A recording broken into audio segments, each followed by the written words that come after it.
જય નારાયણ. આપણી વચ્ચે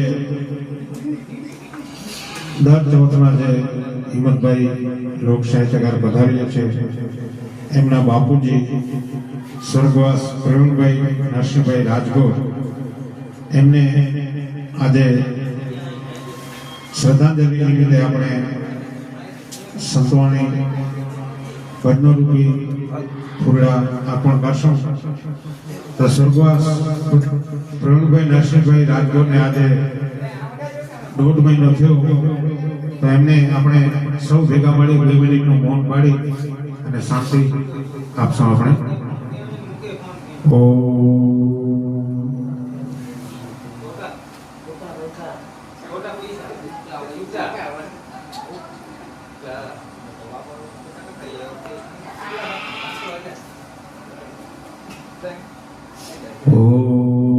શાંતિ શાંતિ શાંતિ. આપણે હવે હેમંતભાઈને વિનંતી કરશું કે લોક સાહિત્ય લઈને આવે. હેમંતભાઈ, ત્યારબાદ આપણે નીતિનભાઈ બારોટને સાંભળશું, જિગ્નેશભાઈ દરજીને સાંભળશું. ધન્યવાદ. હેમંતભાઈ આવો.